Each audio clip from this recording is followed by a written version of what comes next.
여러분 안녕하십니까? 여수 MBC 뉴스데스크입니다.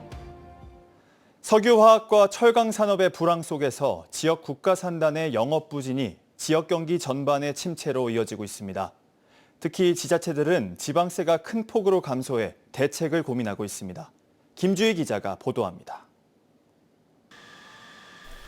여수 산단 내 LG화학 SM공장. 전반적인 석유화학 제품 수요 부진과 함께 중국 기업들의 공급량 증대에 따른 시황 부진으로 가동이 벌써 8개월여째 중단된 상태입니다. 이와 함께 NCC 2공장의 매각도 검토 중이지만 아직 지지부진한 상태입니다.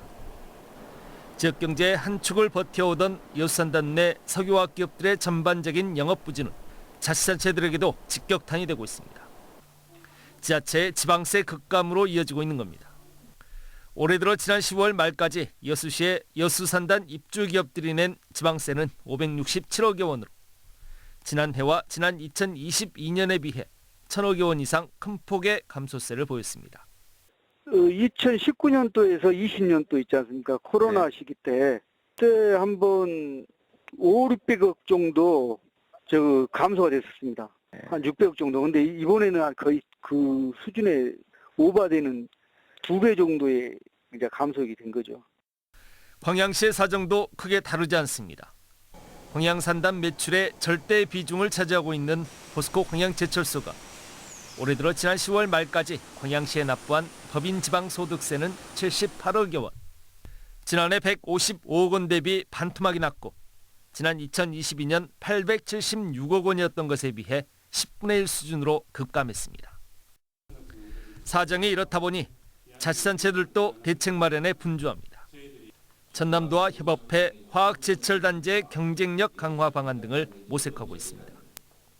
공모사업 등을 통한 국도비 증액 방안을 추진하고 신규 투자 사업 가용 범위를 최대한 축소하는가 하면 지방교부세 인상을 통한 재정 안정 방안들도 찾고 있지만 모두 근본적인 대안으로는 역부족입니다.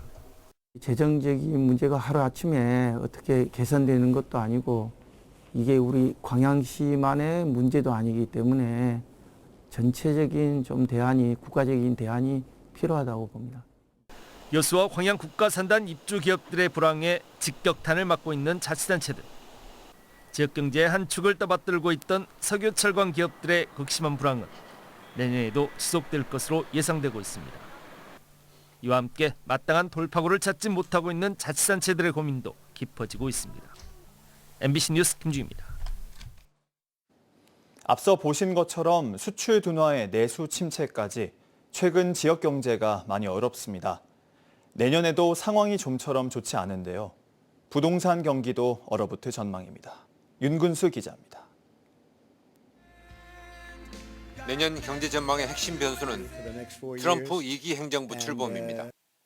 자국 우선주의를 앞세운 미국 트럼프 대통령이 예고한 대로 10% 보편 관세를 부과할 경우 우리 지역 경제도 타격이 불가피합니다. 우리 지역 제조업 전업종에 걸쳐서 부정적 영향을 당연히 줄 수밖에 없고요. 특히 미국으로의 수출 비중이 높은 업종이 더 큰 영향을 받을 것이다라고 보고 있습니다.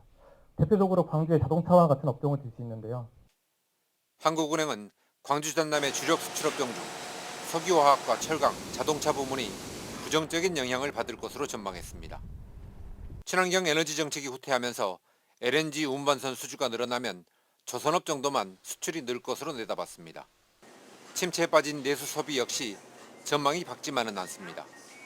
금리와 물가 부담은 줄어들겠지만 소비 심리가 위축돼 있어서 내수가 살아나더라도 회복 속도는 완만할 것이라고 한국은행은 전망했습니다.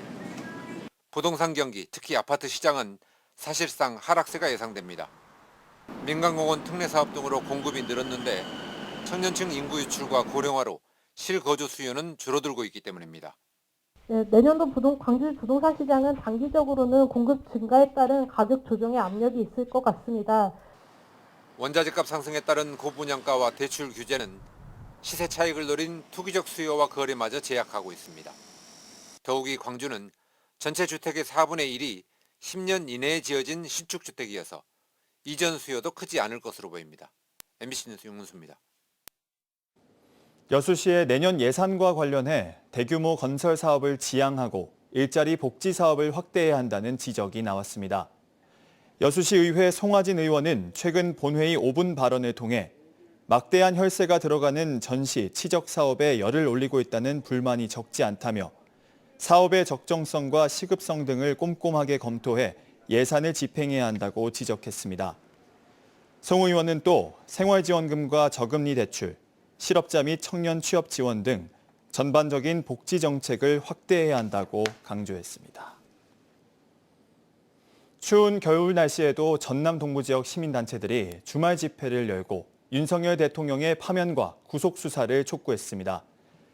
여수시민 비상행동은 어제 지역 주민과 국회의원 등 120여 명이 참석한 가운데 집회를 열고 헌법을 유린한 윤석열 대통령을 즉각 탄핵, 파면해야 한다며 헌재의 신속한 결정을 요구했습니다. 순천시민 비상행동도 집회를 갖고 윤 대통령이 아무런 반성 없이 수사도 거부하고 있다며 내란죄로 반드시 처벌해야 한다고 목소리를 높였습니다. 지역 시민단체들은 오는 28일에도 윤 대통령의 탄핵과 처벌을 촉구하는 집회를 진행할 계획입니다.